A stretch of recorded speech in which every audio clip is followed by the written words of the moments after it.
ایران کو ایک اچھے معاہدے کی پیشکش کر رہے ہیں۔ ایران سے ڈیل نہیں ہوتی تو امریکہ دوبارہ حملہ کر سکتا ہے۔ ڈونلڈ ٹرمپ کی ایران کو ایک بار پھر سنگین نتائج کی دھمکی۔ کہا ایران کے معاملے پر میرے اور نتن یاہو کے درمیان اتفاق ہے، نتن یاہو کو جو کہیں گے وہ کرے گا۔ ایران ڈیل کرنے کے لیے بےتاب ہے، ہمیں اپنا ہرمز کھولنا پڑے گا، مجھے کسی قسم کی کوئی جلدی نہیں ہے۔ چینی صدر سے بہت اچھی ملاقات ہوئی، اس دوران اہم امور پر تبادلہ خیال ہوا۔ شی جن پنگ اچھے آدمی ہیں۔ دنیا جنگل کے قانون کی طرف واپس جانے کے خطرے سے دوچار ہے۔ روس اور چین کو یک طرفہ غنڈہ گردی اور تاریخ کو پلٹانے والے تمام اقدامات کی مخالفت کرنی چاہیے۔ چینی صدر شی جن پنگ کی گفتگو۔ کہا کہ چین روس تعلقات کی بنیاد سیاسی اعتماد اور اسٹریٹجک تعاون ہے۔ روسی صدر پوٹن بولے کہ روس اور چین کے تعلقات غیر معمولی سطح پر ہیں۔ دونوں ممالک عالمی استحکام میں اہم کردار ادا کر رہے ہیں۔ مشرق وسطی بحران کے باوجود روس قابل اعتماد توانائی فراہم کرتا ہے۔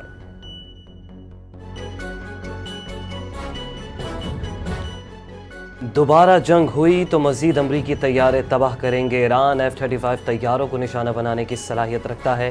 ایرانی وزیر خارجہ عباس عراقچی کا دو ٹوک پیغام۔ کہا کہ جنگ دوبارہ چھڑی تو حیران کن نتائج سامنے آئیں گے۔ امریکی کانگریس نے طیاروں کے نقصان کا اعتراف کیا۔ ایران نے جنگی تجربات سے ہم سبق سیکھیں۔ اربوں ڈالر مالیت کے امریکی طیارے تباہ یا متاثر ہوئے۔ امریکہ پرامن جوہری تنصیبات پر حملوں کا ذمہ دار ہے۔ امریکہ تاریخ میں ایٹمی ہتھیار استعمال کرنے والا واحد ملک ہے۔ ایرانی مندوب امیر سعید ایروانی نے کہا کہ امریکہ سلامتی کونسل کا غلط استعمال کر کے ایران کے خلاف جھوٹ پھیلا رہا ہے۔ امریکی الزامات گمراہ کن اور منافقانہ ہیں۔ امریکہ اسرائیلی مظالم اور غیر قانونی ناکہ بندیوں کا حمایتی قرار ہے۔ مجرم امریکہ خود جج اور پروسیکیوٹر کا کردار ادا کر رہا ہے۔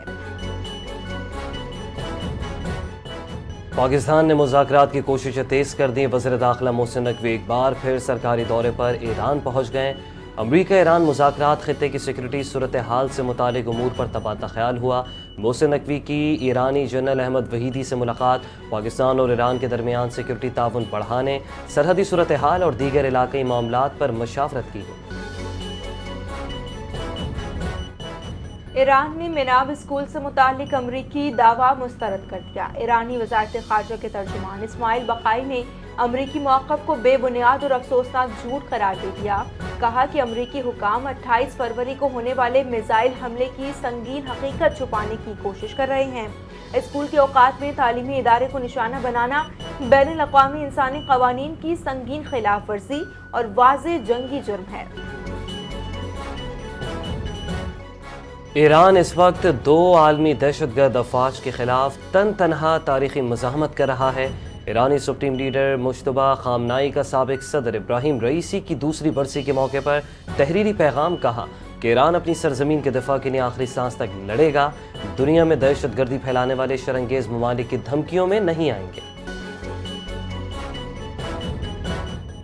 ایرانی حکام نے اسپیکر محمد باقر قالیباف کے ایران کی مذاکراتی ٹیم سے الگ ہونے کی خبروں کی تردید کر دی۔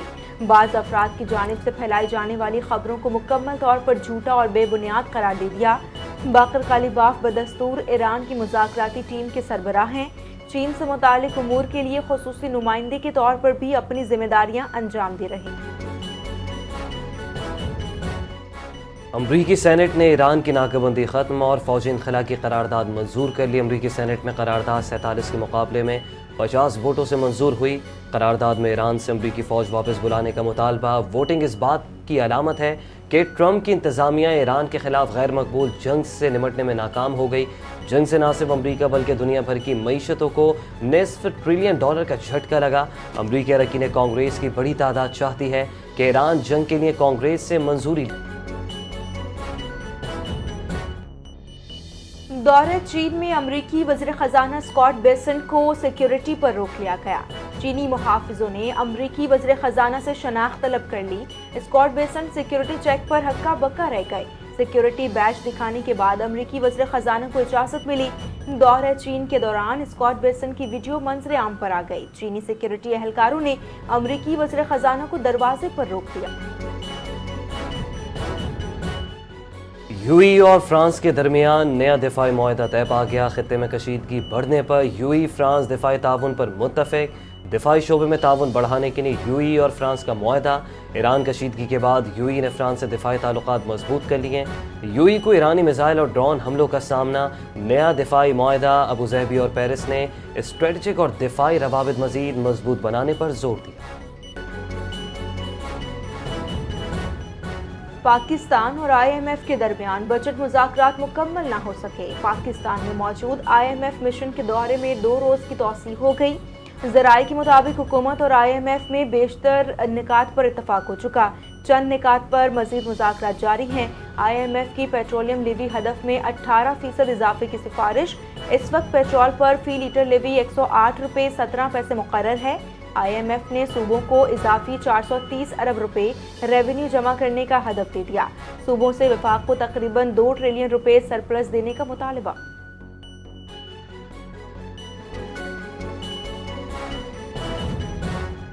وزیراعظم شہباز شریف سے چین کے اعلیٰ سطحی وفد کی ملاقات۔ چینی وفد کی قیادت نیشنل پیپلز کانگریس کی اسٹینڈنگ کمیٹی کے نائب چیئرمین نے کی۔ وزیراعظم نے پاکستان اور چین کے درمیان تاریخی آزمودہ اور اسٹریٹجک تعاون پر مبنی شراکت داری کو سراہا۔ چین کے بنیادی قومی مفادات کے حوالے سے پاکستان کی مکمل حمایت کا اعادہ۔ پاکستان کی خود مختاری علاقائی سالمیت کے لیے چین کی مسلسل حمایت پر اظہار تشکر۔ وزیراعظم نے سی پیک کو پاکستان کی سماجی اور اقتصادی ترقی کے لیے گیم چینجر قرار دیا۔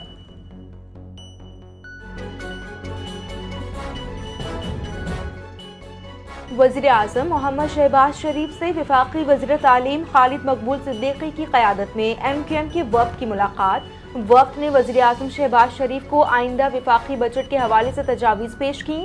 وفاقی حکومت کے تحت سندھ اور کراچی میں عوامی فلاحی منصوبوں کے حوالے سے بھی تفصیلی گفتگو ہوئی۔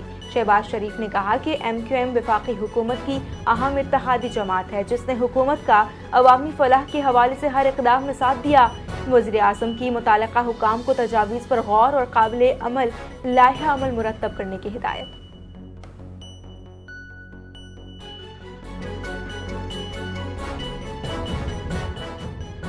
اسماعیلی فرقے کے روحانی پیشوا پرنس رحیم آغا خان پنجم پہلی بار پاکستان پہنچ گئے۔ آصف زرداری سمیت اعلیٰ حکام کا پرتپاک استقبال، گارڈ آف آنر بھی پیش کیا گیا۔ سرکاری ذرائع کے مطابق پرنس رحیم آغا خان حکومت پاکستان کی دعوت پر 1 ہفتہ ملک میں قیام کریں گے۔ پرنس رحیم آغا خان کی آصف علی زرداری سے ایوان صدر میں ملاقات، باہمی دلچسپی کے امور اور پاکستان میں اسماعیلی برادری کی فلاحی سرگرمیوں پر تبادلہ خیال۔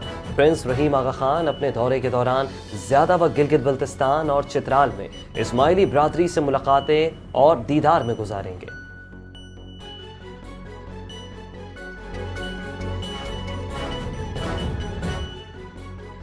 سیاسی اختلافات اپنی جگہ لیکن صوبے کے مسائل کے حل کے لیے متحد ہیں۔ خیبر پختونخوا میں کل سے سی این جی اسٹیشن کھل جائیں گے۔ گورنر خیبر پختونخوا فیصل کریم کنڈی کی پریس کانفرنس، کہا کہ صوبے کے مسائل کے حل کے لیے تمام اسٹیک ہولڈرز کو اپنا کردار ادا کرنا ہوگا۔ خیبر پختونخوا کے عوام کے مسائل کا حل ان کی اولین ترجیح ہے۔ مضبوط وفاق ہی ملک کی ترقی کی ضمانت ہے۔ عوام کو بہتر سہولیات کی فراہمی کے لیے عملی اقدامات کیے جا رہے ہیں۔ صبح 6 سے شام 6 بجے تک بلا تعطل گیس کی فراہم کی جائے گی۔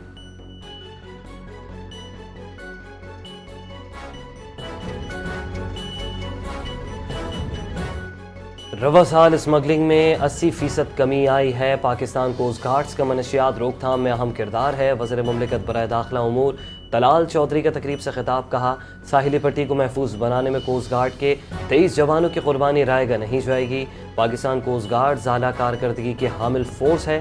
کوسٹ گارڈ کی فلاح و بہبود کے لیے نئے منصوبوں پر کام جاری ہے۔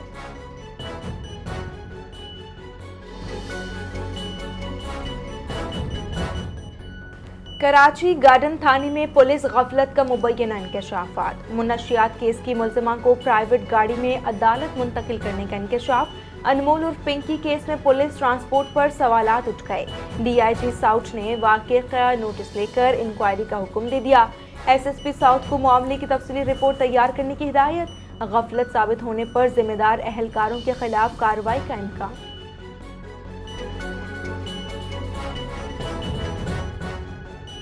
سابق وزیر اعظم راجہ پرویز اشرف نے ڈرگ کوئن انمول پنکی کے اپنے حوالے سے الزامات کا معاملہ قومی اسمبلی اور قائمہ کمیٹی میں اٹھا دیا۔ راجہ پرویز اشرف اپنا نام سوشل میڈیا پر اچھالے جانے کے بعد قومی اسمبلی میں وضاحت دیتے رہے، کہا بے داغ سیاسی زندگی گزاری، بغیر تصدیق میرا نام لے کر میرے لیے مشکلات پیدا کی گئیں۔ وزیر قانون اعظم نذیر تارڑ کی راجہ پرویز اشرف کو تسلیاں، تحقیقات اور ذمہ داروں کے خلاف کارروائی کی یقین دہانی کروا دی۔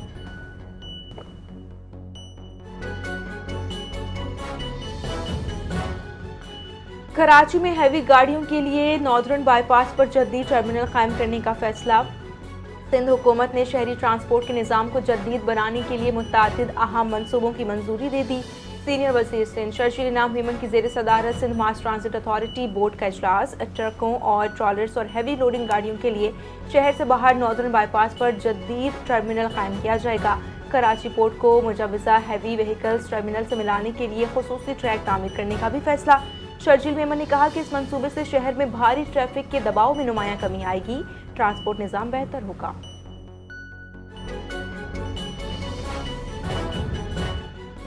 کراچی میں مونسون سے قبل غیر محفوظ بل بورڈز کے خلاف سخت کارروائی کا فیصلہ۔ کمشنر کراچی کی زیر صدارت اجلاس میں پبلک پراپرٹی پر نصب تمام بل بورڈز کو غیر قانونی قرار دیتے ہوئے انہیں فوری طور پر ہٹانے کی ہدایت۔ مونسون سے قبل بل بورڈز کی جانچ کے لیے ویجیلنس کمیٹی تشکیل، عدالتی احکامات کی خلاف ورزی پر افسران کے خلاف کارروائی کا اعلان۔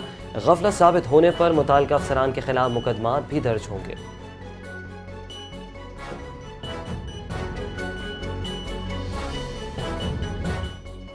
وفاقی حکومت نے عید الاضحیٰ کے موقع پر 3 روزہ سرکاری تعطیلات کا اعلان کر دیا۔ وزیر اعظم کی منظوری کے بعد کابینہ ڈویژن نے نوٹیفیکیشن جاری کیا۔ نوٹیفیکیشن کے مطابق 26، 27 اور 28 مئی کو ملک بھر میں عام تعطیلات ہوں گی۔ منگل، بدھ اور جمعرات کو تمام سرکاری ادارے بند رہیں گے۔ تعطیلات کا اطلاق وفاقی اور صوبائی سرکاری دفاتر پر بھی ہوگا۔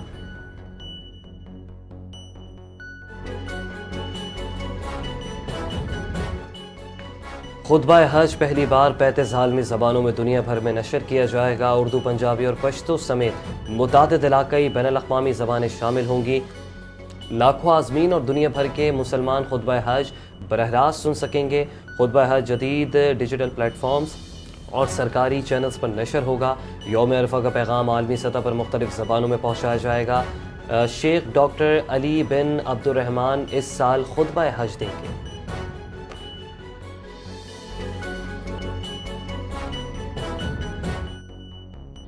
اقوام متحدہ نے افغانستان سے ممکنہ جوہری دہشت گردی کے خطرے سے خبردار کر دیا۔ تابکار مواد شدت پسند عناصر تک پہنچنے کے خدشات پر عالمی تشویش۔ افغانستان کی سیکیورٹی صورتحال عالمی سطح پر توجہ کا مرکز بن گئی۔ ماہرین کے مطابق غیر ملکی جنگجو اور جدید ٹیکنالوجی خطرات بڑھا رہے ہیں۔ اقوام متحدہ کے انسدادی دہشت گردی مرکز نے عالمی چیلنج قرار دے دیا۔ بعض دعووں اور رپورٹس کی آزاد ذرائع سے تصدیق اہم قرار دے دی۔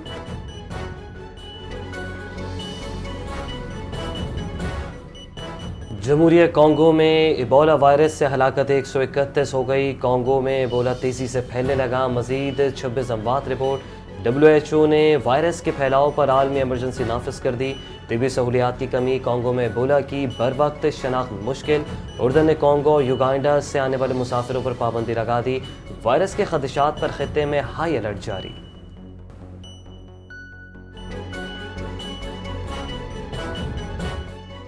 بنگلہ دیش نے سلہٹ ٹیسٹ میں پاکستان کو شکست دے کر وائٹ واش کر دیا۔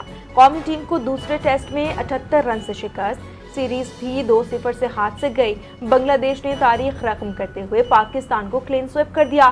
437 رنز کے ہدف کے تعاقب میں پاکستان 359 رنز پر ڈھیر ہو گیا۔ ڈھاکہ کے بعد سلہٹ میں بھی پاکستان کو شکست کا سامنا۔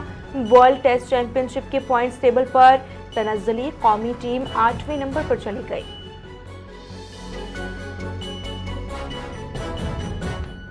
بیٹنگ اور بولنگ میں اچھی کارکردگی نہ دکھا سکے، ٹیسٹ کرکٹ میں غلطیوں کی گنجائش نہیں۔ قومی ٹیم کے کپتان شان مسعود نے کہا، ہم نے میچ جیتنے کی پوری کوشش کی مگر ناکام رہے۔ پہلے 3 دن اچھی کارکردگی نہیں دکھا سکے، ٹیسٹ میچ میں 5 دن تک مسلسل کارکردگی ضروری ہے۔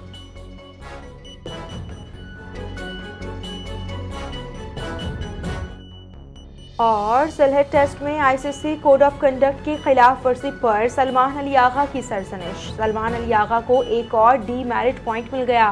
پاکستانی آل راؤنڈرز نے آؤٹ ہونے کے بعد پویلین جاتے ہوئے اشتہاری بورڈ کو بیچ مارا تھا۔ 2 سال میں سلمان آغا کو دوسری بار ڈی میرٹ پوائنٹ ملا۔